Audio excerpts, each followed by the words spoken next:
Here, we're excited to receive students. Our main mission here at Samuel Clemens is to educate students and support their families, and we're going to continue on doing that. So without further ado, I'm going to bring Director Peterson to the stand. And again, welcome. Thank you for coming. Thank you very much. I'm Bob Peterson, representative of the city and the school board, and I'm here to welcome parents and students as well. It's been over a year since we've had students back in our classrooms, and it's great to see that parents have the choice now to either have their students and their kids in school or continue remotely. And we know that in either way, the kids will continue to learn, and we look forward to a full return certainly next fall. But I welcome the students now. Thank you, parents. Everybody keep your masks on, and we'll have a successful start of the rest of the school year. Thank you very much.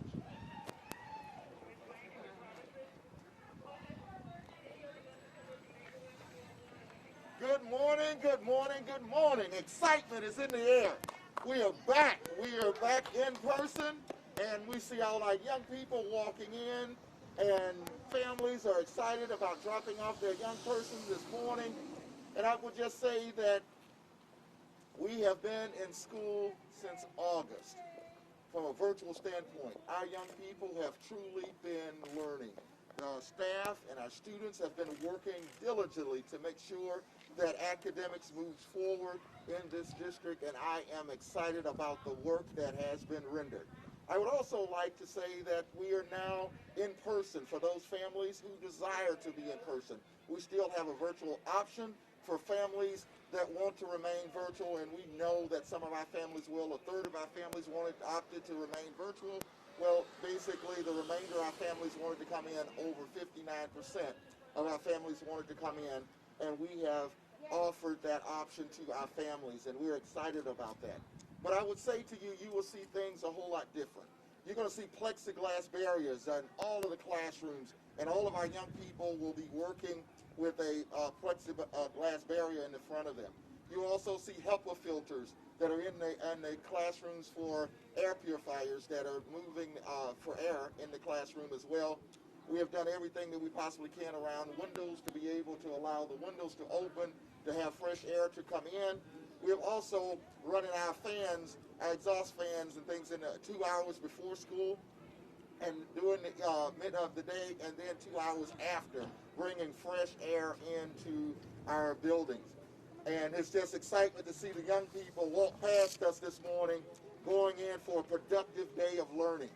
And you will also see hand sanitizer and masks, and gloves, and all of those PPE options that are out there we have for our staff and for our students. Our students will be also taking frequent breaks to go outside to be able to remove their mask, because we all know how that is to wear a mask all day long. It folds up your glasses like it's doing my glasses right now, and all of those things. So we have to work with our young people. We're going to do a number of things around social and emotional learning, because we know a number of our children have not been around their classmates and things of this nature over a period of time. So working with that, and we're going to have a session basically daily on health and safety. How do you stay safe? Washing your hands, wearing face coverage, staying the distance away from your classmates and things of this nature. So all of those things are in the works, and we are just excited to move forward. And with that said, I just want to take this opportunity to pivot, and the school board director of this district is here, Director Sukarna Taylor, and I would like to ask if she would like to have a few words, and I'll come back to the mic to answer any questions that you may have. Thank you. Right. Director Taylor. I just wanted to say welcome to Samuel Clemens. I am the board representative of College of Thriving Third, but I also worked at this school when I was a special ed para within the PS, so it has a special place in my heart. I came here before today just to make sure that things were in place. The school was looking good. I was one of those that was a little on the fence about us returning, but I know our educators are doing everything possible to ensure that our students and our families are safe. So once again, thank you and welcome to the Thriving Third, Samuel Clemens. Thank you, Dr. Posley. Thank you. Thank you, Director Taylor, and thank you, Director Peterson, who's with us here this morning as well. And at this time, I'm available for any questions that you may have. I would also encourage you to follow us over to Milwaukee German Immersion. Is going to be our next stop. And after which, we're going to Fernwood Montessori School. And after Fernwood Montessori School, we're going to Coggle. And after Coggle, we're going to go to Cass. And we're going in that particular order. So I encourage, if you would like to follow us along, that is totally up to you. Busy day. But I'm ready for questions. Dr. Posley, can you just go through a couple of the factors that made you more comfortable returning students to the classroom today than you had a year ago?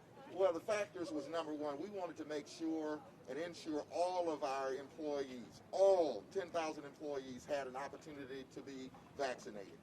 And we have given that opportunity to all of our staff to be fully inoculated. So that was one thing. The other thing is the idea that we have also seen a dip up until this week in the rate of infection, and also the idea of PPE.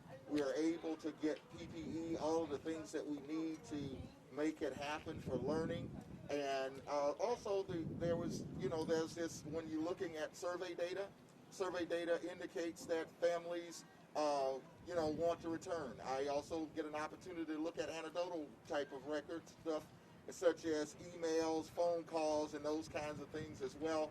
But those are the kinds of things that have started to come together to say, this is time, and this is something that we can do safely, and we want to give those families that option, those that desire that. Of those 10,000 employees, do you have a percentage, a ballpark of how many did opt to get the vaccine? No, that is not information that is privy to us, because there's guidelines around that information. But I can say to you that I'm comfortable that a number of individuals was a part of that. We had opportunities at two of our high schools, South Division as well as North Division, and then we also did a clinic over at Milwaukee Vincent High School.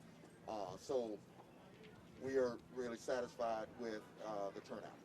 How many staff opted not to return, asked not to return? Were all those requests honored? Well, actually, I don't know the exact number. That is basically something that is handled through employee relations. But we knew when we decided to come back, everyone was not going to be able to come back. We totally understand that, and we, for various reasons, and we accept that. And there are accommodations, and we set up accommodations so that there were accommodations that were made.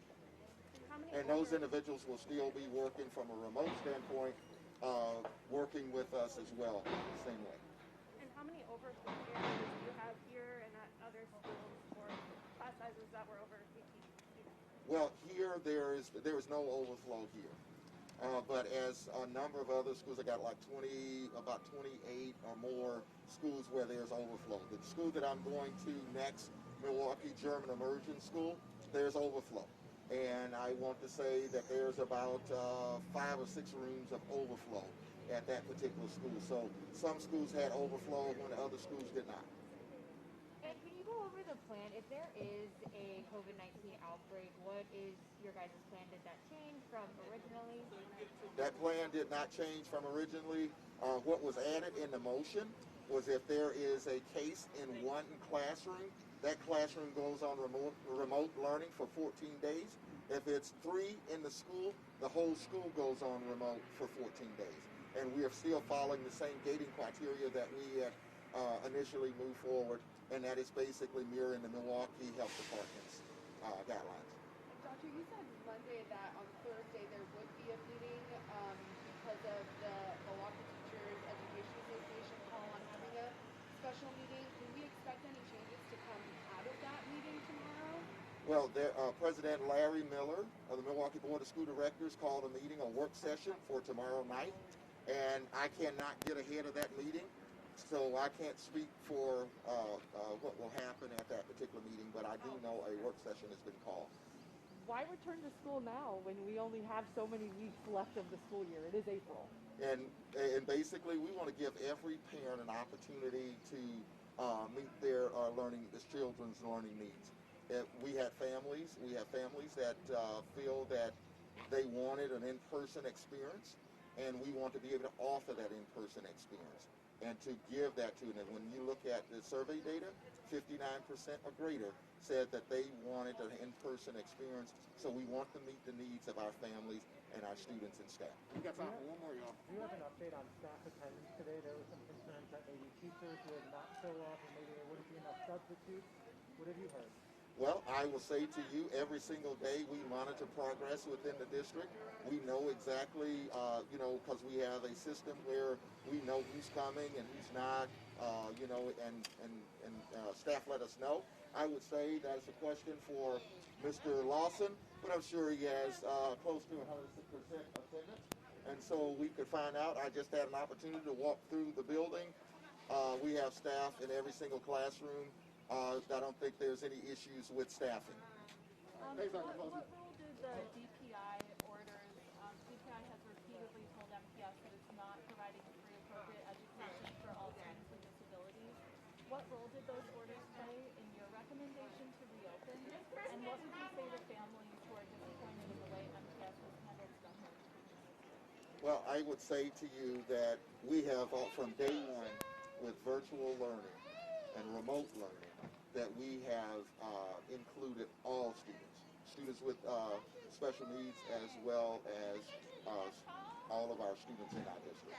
So I would say to you that the DPI worked along with the Milwaukee Public Schools, and we had a plan starting in July of when we were returning back. We came in July, we went to the board in October, an update on the plan. We went back again in January, and then again in March. And each one of those times, you will know that the time we asked for the dates in January, and then we moved the meeting to March. And so therefore, when we look at the idea that what the DPI played, just like anything else, DPI has been a supporting role. That is a group that we meet with on a weekly basis, talking about what's and how we better serve our children in the Milwaukee Public Schools. And I think we did just that. And the end of your question, you asked, what would I say to families? I would say to families that we are here to support your child's learning experience, and we will do everything that we possibly can to continue that support and to do everything that we need to do that support. And throughout virtual learning as well as in-person learning, we have met and worked with every single one of our children, from no matter where they may be in the organization, to make sure that they have a sound, appropriate public education. All right, excuse me, that's the last